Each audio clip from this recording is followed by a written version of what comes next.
Hey everyone, I'm Justin Fiedler, and this is DIRTRACKR Conversations. Not every path into and through dirt racing is the same, and my guest this week certainly breaks the mold. After running winged and non-winged cars when he was younger, Tony Rost put a pause on his racing career to pursue his education. Now with a doctorate from the University of Nebraska and an MBA from the University of Nebraska, Omaha in hand, Rost is venturing back into sprint car racing and has plans to do things a little differently. He and two partners have started Catalyst Autosport with plans to enter weekly 360 sprint car competition at Knoxville Raceway and some other events in 2021. Armed with his education and several years of research, Rost has some very specific ideas on how to market and promote his team and the sport of sprint car racing. This time on the show, Rost joins to talk about his racing career, making the decision to step away and get his degrees, his ideas on motorsports sponsorship and marketing in these changing times, and much more. So enjoy my conversation with Tony Rost.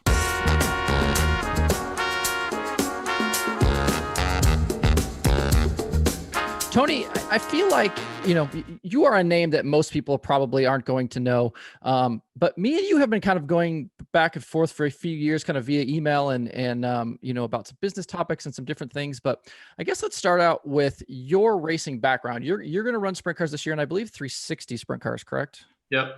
So where did you get started? Where have you been racing? Like, give me a rundown on your kind of racing career up to this point. Sure. So I started racing go-karts when I was in like second or third grade, just junior one gas, like the most entry-level flat cart you could find. And that was at Wavelength Raceway near Lincoln, Nebraska. So I grew up about 30 minutes west of Lincoln, real small town. Did go-karts for a couple of years, but it wasn't anything serious or super competitive. And then when I was 14, going into my freshman year of high school, we ended up getting a 4-cylinder, and I ended up doing 4 cylinders for a couple of years. And then that turned into a hobby stock. And then around 2011, senior year of high school, got into a sport mod and raced sport mods here around Nebraska, Iowa, Kansas. We'd go to, a big show in Las Vegas at the end of the year. And had some decent success with that in like 2013. Ran a lot of McCool Junction, I-80 Speedway, Corning, Iowa, kind of the NASCAR series there. So had a really successful year 2013, and then got into 305 sprint car in 2014. Are we talking like Race Saver? Yep, Race Saver sprint car here at Eagle Raceway, just down the road. And so started out with a wing 305 sprint, got 5 or 6 races into the year at Eagle and just wasn't having a ton of fun or success. And one of my buddies talked me into trying some non-wing stuff. And so we ended up going with the War Series down in Missouri. And so we travel around a little bit and run like that Hockett McMillan race down at Wheatland and a few shows in Missouri, and really liked that. And that was with the 305 in 2014. And then ended up buying a 360 engine, which is still the engine I have today, from John Egan over at Knoxville. And then ran 360 sprints in 2015. And so that was mostly Nebraska 360 series. And then we split the year about half wing, half non-wing, and did some war stuff as well. So, and then since then, I have like a million questions I want to ask you, because I'm super curious about your kind of thoughts on the business and all of this. And it's like one of the big reasons I want to have you on, but you then you get to a point where you take time off, right? Yeah. So I did my undergrad down at Kansas State University and raced all through college. I ended up graduating there in 2015 and put racing on hold for 4 years while I went up here in Omaha, which is where I live now, and went to school at the University of Nebraska Medical Center and got my clinical doctorate in physical therapy. And then on top of that too, I ended up getting my master's in business administration as well. Because the doctorate just wasn't hard enough? Just wasn't enough, couldn't get enough school and homework and tuition. And so I actually just finished my MBA here in December. So now what are you doing with all of this? Yeah. So I right out of school, I started practicing as a clinician, as a physical therapist, working for a home health company. So we actually go into people's homes and provide treatment. for people who are homebound or too sick to kind of get to an outpatient clinic. And so I did that for a little over a year. And then I had the opportunity to move into the administrator role there. So now I'm a healthcare administrator at that same company. So basically responsible for our team of about 25 clinicians and 250 patients, kind of managing the day-to-day operations and financial health of the branch and all those things. So while you're doing all of the school, where is racing at this point? Is it like in the back of your mind? Did you think you were going to come back around to it? Like, where were your thoughts on that? So yeah, I really missed it. Not just the driving, right, that adrenaline rush, but also everything else that went into it, the sponsorships and the marketing and the logistics and planning and putting a team together and traveling. Like all of that stuff was just a lot of fun for me as well. And so I really spent those 4 years kind of studying the sport from an outside perspective, because that's something I feel you don't really get when you're in it, right? I'm like, we were just trying to get to Knoxville and make sure we had tires the next week. I wasn't looking at big picture stuff, and taking some time out really let me look at big picture across not only dirt racing, but motorsports in general, looking at Formula One, IndyCar, NASCAR, like who's doing what does their marketing and social media look like how are trends changing, like what are these people doing? And that 4 years coupled with my MBA and some of that technical business knowledge, I think really helped me study the sport from an outside perspective. I'm trying to think about like the first time you emailed me, and I know you had questions for me when I worked for the Outlaws and things like that. But it's been probably what 4 or 5 years ago at this point. Yeah, it's probably been about 4. And I remember I was doing some research on the side there, and really was curious about the overlap and how similar like the outlaw fan, sprint car fan demographics were to like your average NASCAR fan. Because NASCAR and IndyCar demographics are, if you do enough Google searching, you can find a lot of stuff there. But sprint car, it's becoming more mainstream now, especially, you look at, you've got NOS Energy on board and everything that Kyle Larson's done over the last year, and iRacing, and like, all these things that have kind of shined a light on sprint cars. But back up 3 or 4 years ago, and that wasn't necessarily the case. And so, yeah, I think I reached out to you. I heard Richard Marshall Open Red interview, and he talked a lot about the business side of things, and he's a pretty savvy business guy, and that kind of spurred my interest. And I was like, I'm gonna email Justin and see if he's got anything he can help me out with. So I think that's where that started. But and during my time off, that's when iRacing really took off with the dirt stuff. So I ended up building a simulator, and I've actually got it sitting in my living room right now. I've got my sprint car seat and a wheel and pedals and all that good stuff, VR set up. So I still got to enjoy that part of it while I was out. So when did you kind of come back around then and be like, all right, I'm going to get a car together again. I'm going to start trying to figure out a team and all of these things? Yeah. So I graduated from the Med Center in May of 2019. And I actually had planned on just kind of working for a while, and I didn't really, jumping right back in wasn't at the forefront of my mind. But my had a really good conversation with my dad, who's always been a big supporter, and he said, "Hey, you're done with school. You should get a car again." He's like, "I'm probably not be able to help you that much, but you should get a car again." And I ended up buying it was a used car from the Grindies, and Hunter Schurenberg raced it at, I think it was the 2018 Knoxville National. So it was all brand new, super nice stuff, all tricked out with titanium and carbon, and about as best of parts you could put on a car, and had 50 laps on it, and got a pretty good deal on that. So that was the car that I ended up going with. And that was like June or July of 2019. And when I got out of racing in 2015, I kept my seat and my engine. Those are the only 2 things I kept. We sold everything else. And so I sent my engine down to Salina Engine in Salina, Kansas, and had Adam there do a freshen on it. And then I still had my seat. And so we had an engine, a seat, in the car, and that was about it. I didn't have any tools. I didn't have any spare tires. I didn't have anything, and essentially started over from scratch. So then, like, how many races have you done? Like, I was trying to remember, like, me and you had DM'd again a few times, and I know you had said you raced maybe like 1 or 2 times at the end of 2019. Is that correct?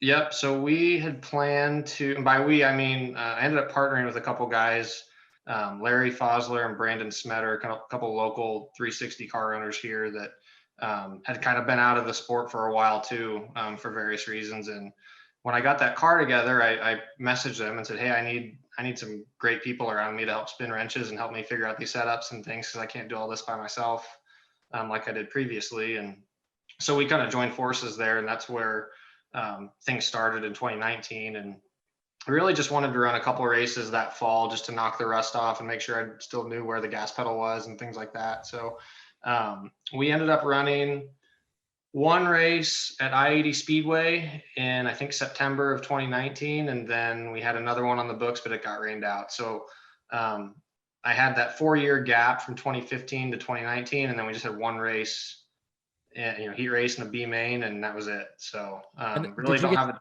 did you get to race it all in 2020? No. So we had a full schedule planned. I think we had 30 or 40 nights, which isn't a full schedule to a lot of people, but for us, working guys, that was. So we had 30 or 40 nights on the books, and COVID happened, and it was kind of, wait and see. And with, this local health department in this county says yes, and this one says no. And it was just kind of hard to plan for stuff. And we ended up getting into, I think, June or July, and things started to, I think Knoxville started coming back a little bit. And we all kind of sat down and looked at each other and was like, well, we got, about 20 or 22 nights on this engine before it's going to need a fresh. And we didn't see a whole lot of sense in running 10 nights and going into an off season and either prematurely freshening the engine or else having to do it in March or April of this year, May. So it was June or July. We just decided to park it and kind of build up our resources. And I ended up buying a new trailer and a pit mule and some other things that are going to be really helpful to have. And I think if we had just jumped in and just started racing just to race, we wouldn't have kind of the resources that we do now. And so the goal is just to take that extra year off and really position ourselves well for 2021. How do you kind of balance, the 9 to 5 Monday through Friday job with this? Like, are you working nights, weekends? Like, how does that kind of all fall together? Yeah. So on my job description is 8 to 5, but it's usually a lot more than that. But I'm lucky now that it's pretty flexible in where I work. As long as I have my laptop and my phone, I can do a lot of stuff from either at home or on the road if I need to. So right now, the way that our schedule looks, I won't have to take a ton of time off. A lot of it is just, Knoxville on a Saturday, and that's very doable working a regular day job Monday through Friday. Just a couple days of PTO here or there if we want to go down to Lakeside or Devil's Bowl or something like that. So that part isn't too bad. It's so I live and work 90 miles from where our race shop is. And so Friday night after work, I'm usually driving back and out there till 11 or midnight. And then it's a 16-hour day on Saturday and probably a 12-hour day on Sunday. And just cramming as much as I could into a weekend to get ready.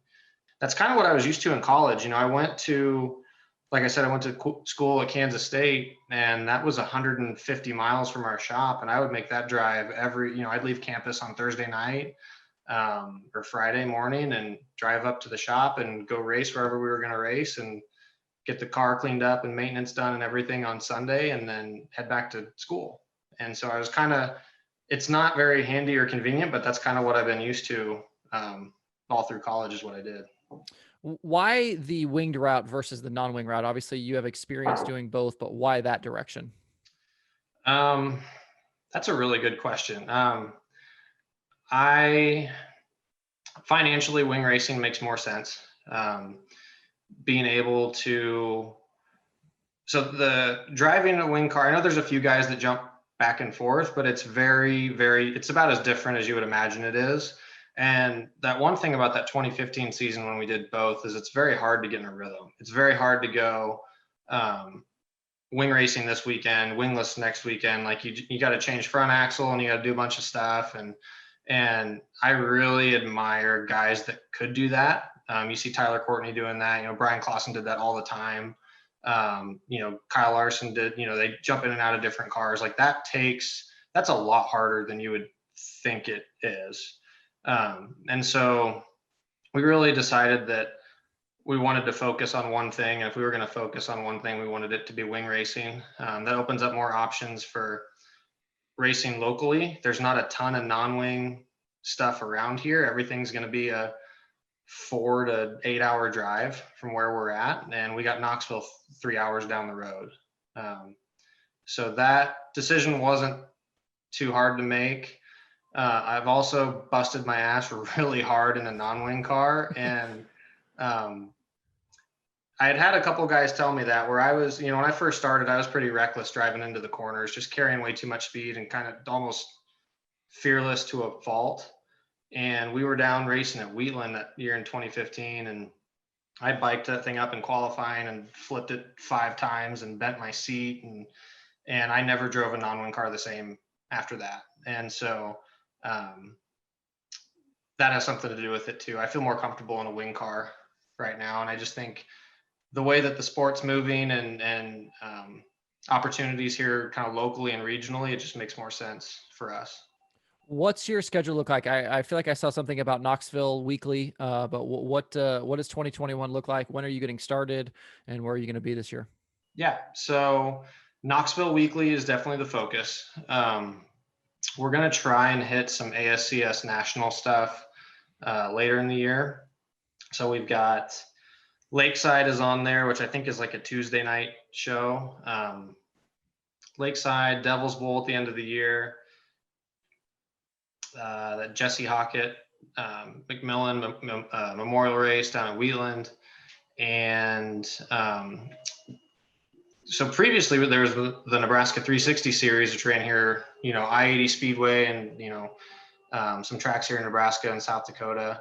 But that had folded kind of over the off season. But it just recently got announced that I-80 Speedway is going to host, I think 5 or 6 360 wing races and do a little points fund. So we might, depending on how things go at Knoxville, we might jump in and do some of that too, because it's 30 minutes down the road from us. And I would consider I-80 my home track, and I love it there. So we might jump. That'll be our first race, April 2nd and 3rd at I-80 to open it up. And then Knoxville is, I think, 2 weekends after that. So but primarily Knoxville weekly. One of the big reasons I want to have you on the show is because I'm curious about your experience with your MBA and your kind of thoughts on the business of racing. And you guys just recently started your vlog on YouTube, which I think you're at 3 videos now, kind of updating people on the progress with your car and looking around the shop and things like that. But where are you at right now with kind of the business of your team and sponsorships and things like that?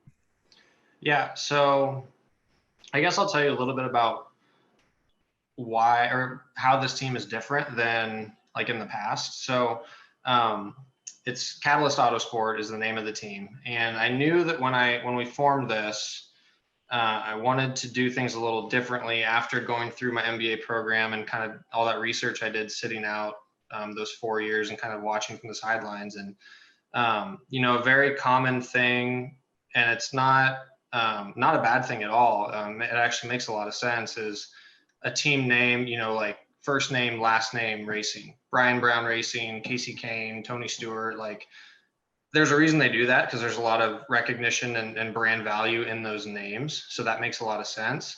For me, nobody knows who I am. And to me, it just didn't make a lot of sense to have my name tied to the team. And I think it just wanted to be a little different. And so, had a kind of a design board with 10 or 15 different concepts or names on it, and ended up on Catalyst Autosport.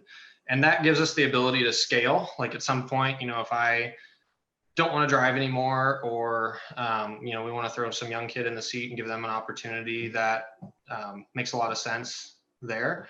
That's something I really believe in, is kind of reaching down and helping develop the next generation of drivers. So I hope that we get an opportunity to do that.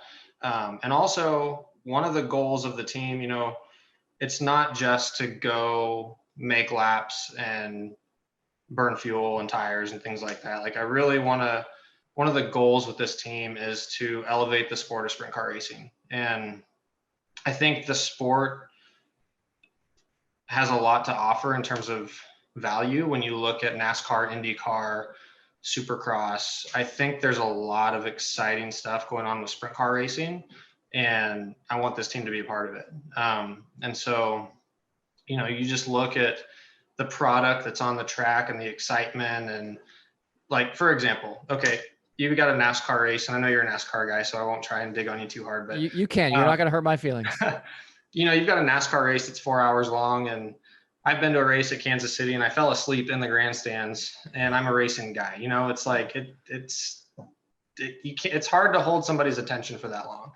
And you have to really appreciate kind of the strategy and what's going on the track to really be engaged with that. And your average fan isn't going to do that.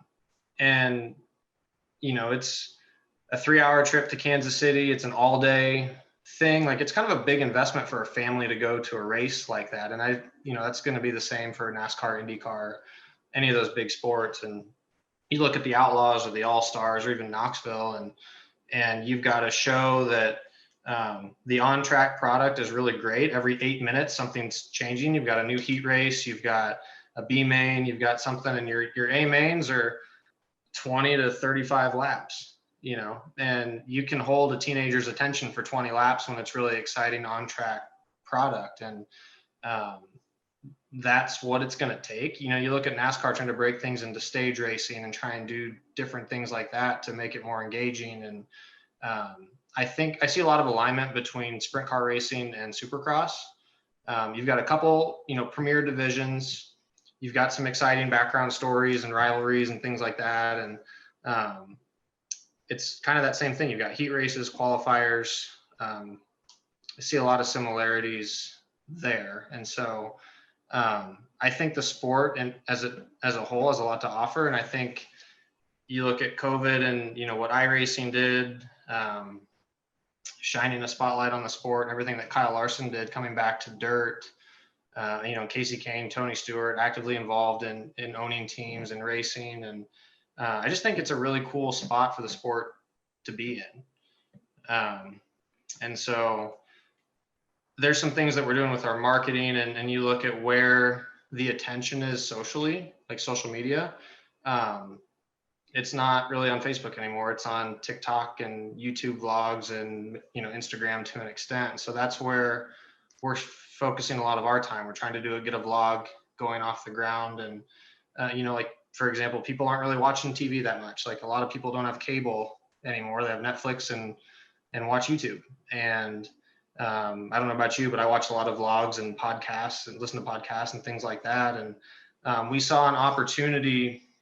There's a couple sprint car vlogs that do things pretty well. You've got Tanner Holmes has a pretty cool vlog.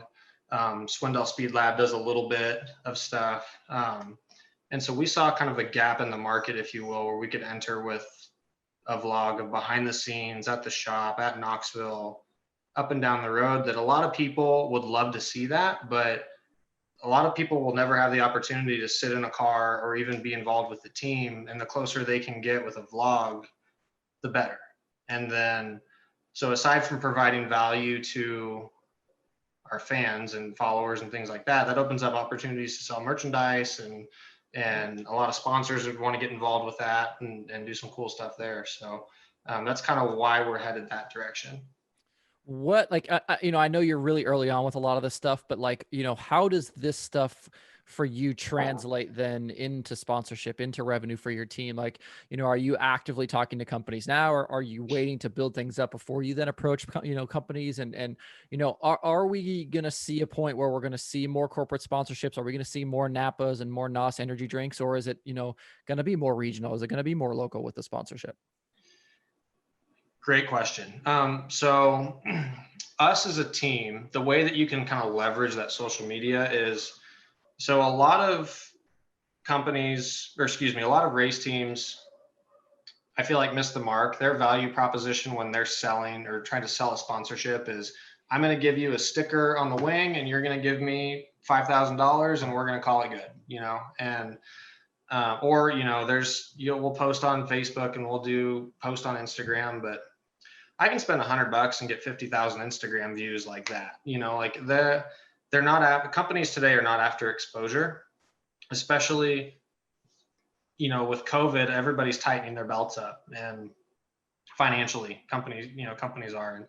And now you're starting to see things open up a little bit more and things are changing, but exposure is not what sells sponsorship anymore. They want to see how engaged the fans are. They want to see the other things that you can provide value wise, rather than just a sticker on the car going on the racetrack. Anybody could do that. They could go buy a billboard on the interstate and get a lot more eyeballs than that. But somebody, their ideal customer's kid can't go sit in a billboard after a race, right? They can't interact with that driver on a personal level. And there's a lot of data out there that shows racing fans are very brand loyal. You see that in NASCAR, it's through the roof when compared to other professional sports. And so as far as leveraging that, we can, it's another avenue for engagement with fans. It's another avenue for product placement.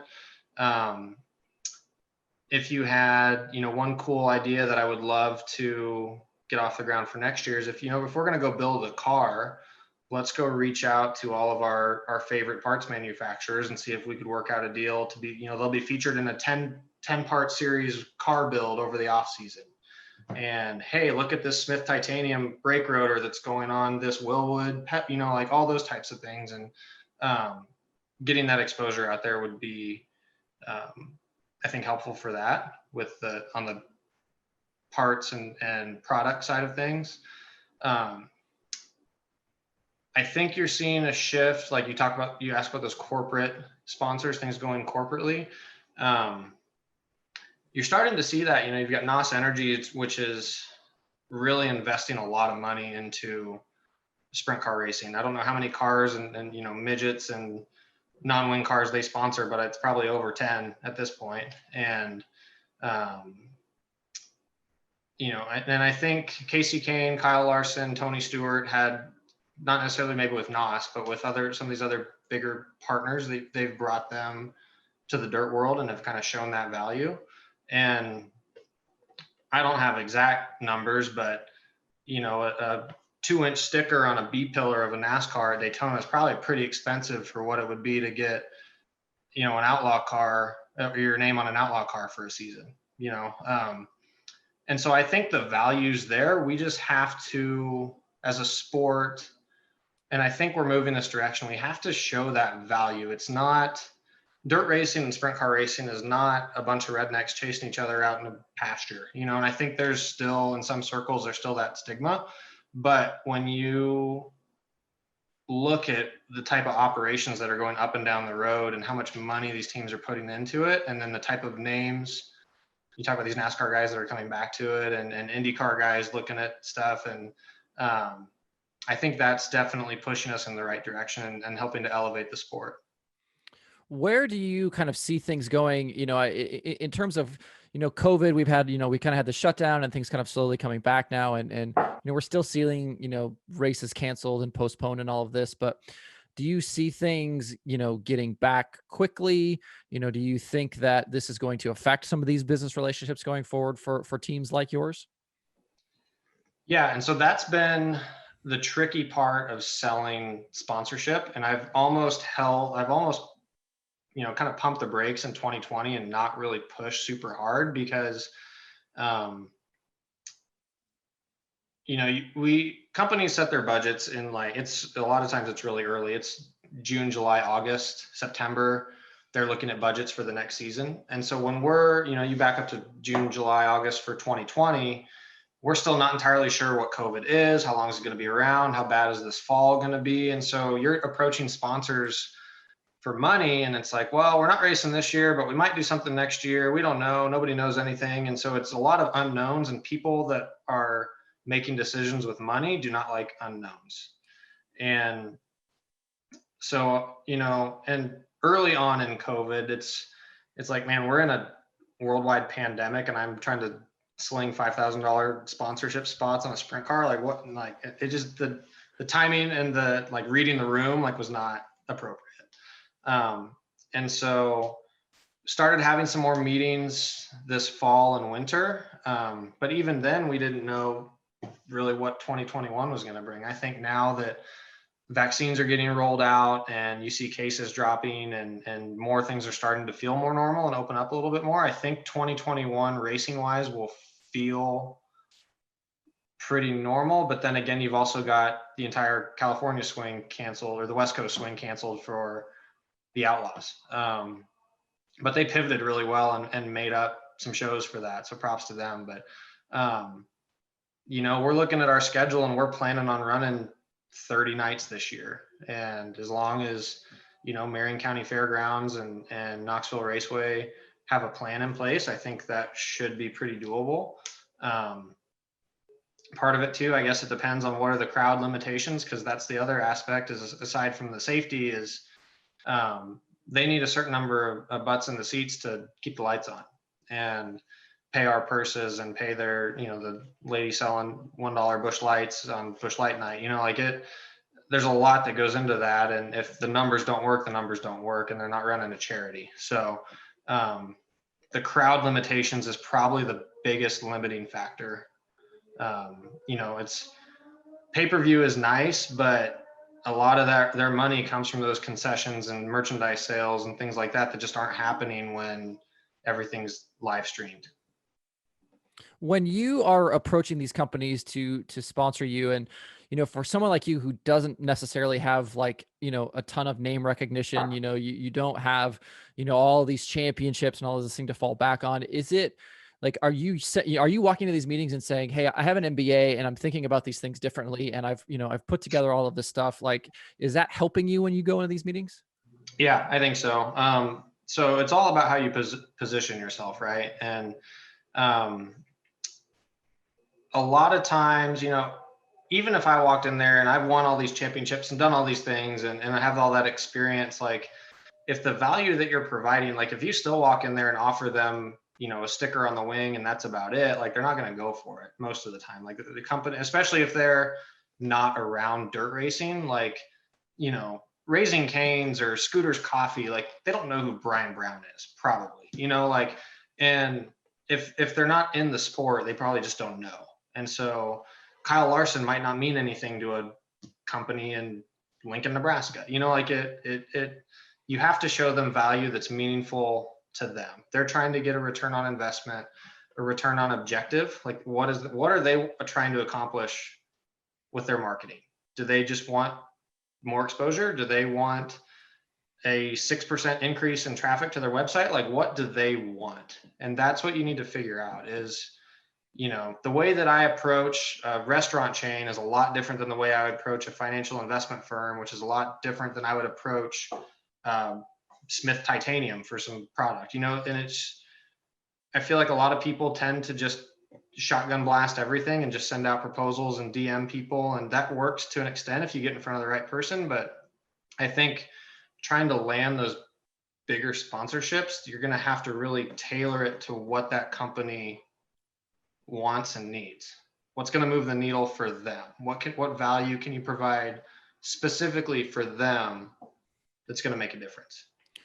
Do you think that there are certain verticals, certain industry types that lend themselves better to those sponsorship deals? Or do you think that like literally anything could turn into a sponsorship? I am an optimist, and I think I could try and sell anything to anybody, no matter what industry they're in. But some are definitely easier lifts than others, right? Like me going to, I'll just use Casey's because they're well known. Like if I want to go to Casey's, that's a pretty easy lift. Like my value proposition to Casey's, say they're not involved with Brian, say they're not involved with racing at all, they're just a convenience store chain. It's like our race fans share a pretty similar customer demographic to Casey's. Okay, we've got that going for us. Our customer or our race fans buy gas and eat pizza and donuts and coffee and, things they sell at gas stations. Okay, we're there. We just need to give them a reason to go to Casey's and not Quick Trip and not Quick Stop or whatever, insert other gas station there. And so how do you do that? Well, you can buy a billboard, you can buy Facebook ads, or you can build a really strong multi-year partnership with one of the best names in racing. Get that exposure, not only the exposure, but that engagement. Like everybody, pretty much everybody, I think it's safe to say in sprint car racing, sees a Casey's car and they think of Brian Brown or FVP, and you go into Casey's, like I go to Casey's all the time. I think of, like, oh, Brian Brown, just like that brand association is there, and that's super powerful, and that's very hard to do.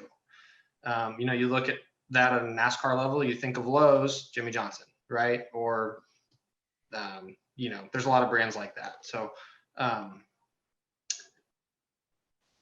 that's a pretty easy lift going to a place like Casey's. But if I want to go to a music store, somebody that sells pianos, like that's going to be a hard connection to make.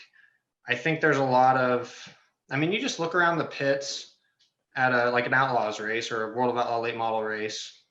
It's pretty, the brands that are there make a lot of sense. Our fan demographic are generally families that, they change their own oil.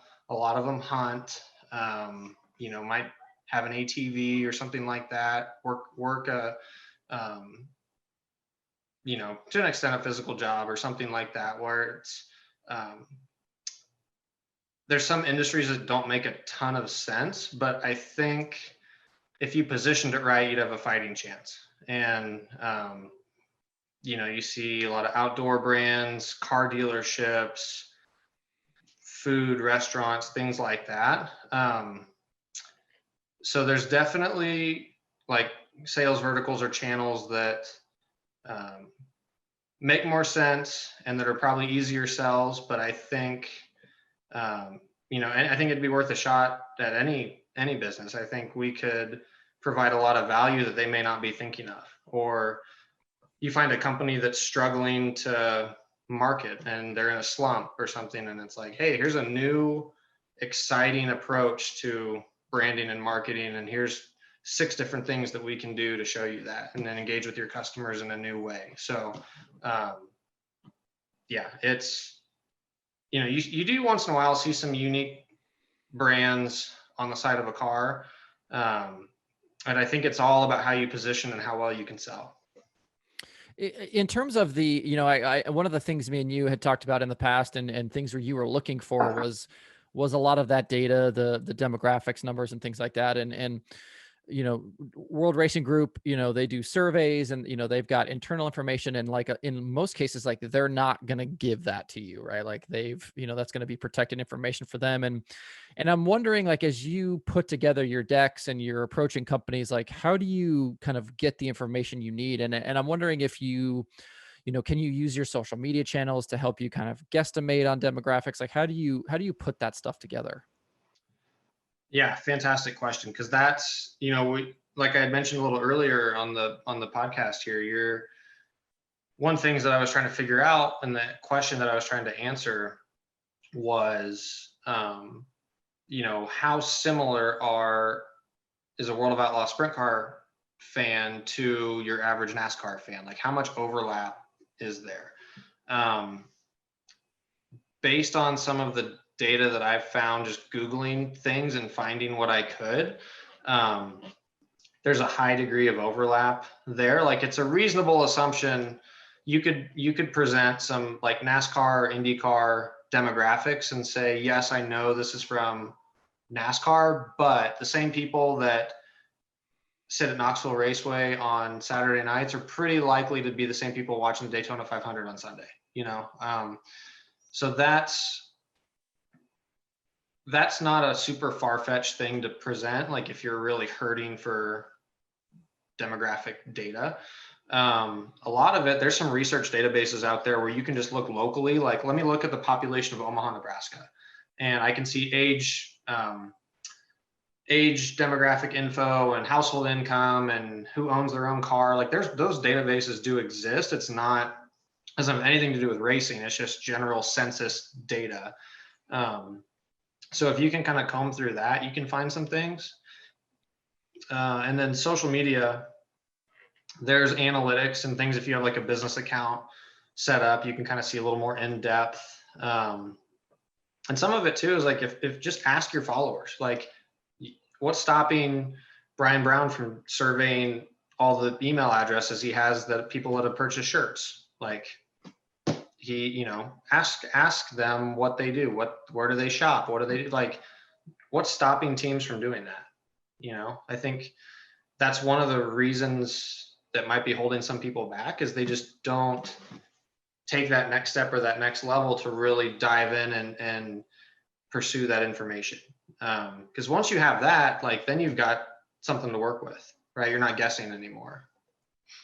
When you kind of project out over the next year, a couple of years, where do you see this going for you? Do you think that there is, a chance that this turns into a World of Outlaws team? Do you think, you like the 360 level and in terms of your own kind of driving aspirations, like, is that something you're looking at? Would you like to be a full-time 410 driver, or is this like, is this something you just want to do for fun? Yeah, absolutely. So the goal, since I was a little kid, like, if you ask me what I want to be when I grow up, I want to be a race car driver. And I'm a little bit older. I haven't fully grown up yet, and that goal is still the same. I don't know that I feel confident saying I have the talent to be on a national tour like that as a driver, because I really don't have that many laps in a car. Throughout my racing career, I've had some flashes of brilliance now and then, but I've also done some pretty stupid things. So it's like, I just don't have the experience to be there. As much fun as that would be, just on the driving aspirations. Like, I think it would be, if we could get there financially with the team, and if I felt comfortable walking away from a day job in healthcare administration, that would be one thing. But then driving aspirations, we just have to see.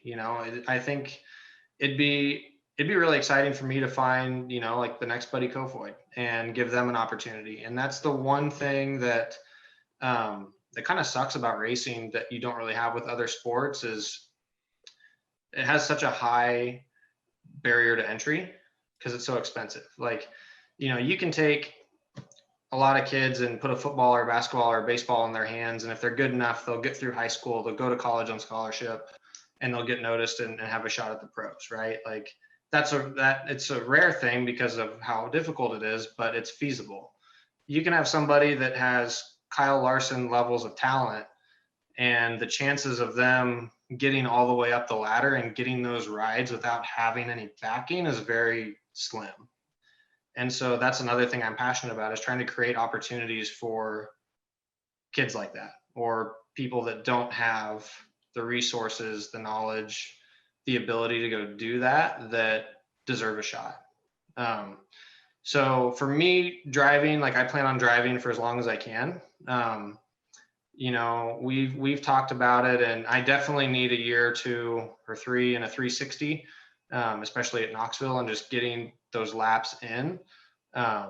We'd like to be at a 410 level at some point, and that would open up more opportunities for traveling, Outlaws and All-Stars and things like that. And I'm like, I know I've mentioned Brian Brown's name a ton tonight because I'm a big fan, but he's got a really cool schedule too. He'll kind of do whatever makes sense for Casey's and FVP, right? He'll throw a 360 in there and go to someplace in Missouri, and he'll be at Williams Grove in the 410. Like, he'll kind of do whatever and not really stick to a true outlaw, or like the Outlaw full season schedule or things like that. So, just kind of a combination of where our funding is and my commitments at work and the guys that are helping me out. So right now, Knoxville makes a lot of sense. And I think just Knoxville weekly in a 360 and then eventually a 410 is a really strong challenge. Like, there's a lot of talent at Knoxville throughout, the 305, 360 and 410s. There's a lot of really good drivers there. So this year is not going to be a walk in the park. Like, I'm fully expecting to show up and run 18th on night 1 if we make it in the show, right? Like, 360s have a pretty stout field, and I have not been in the car very much. So, we're trying to do a lot of things right off the track with our branding and with our sponsorships. And now it's kind of going to be up to me to learn the car.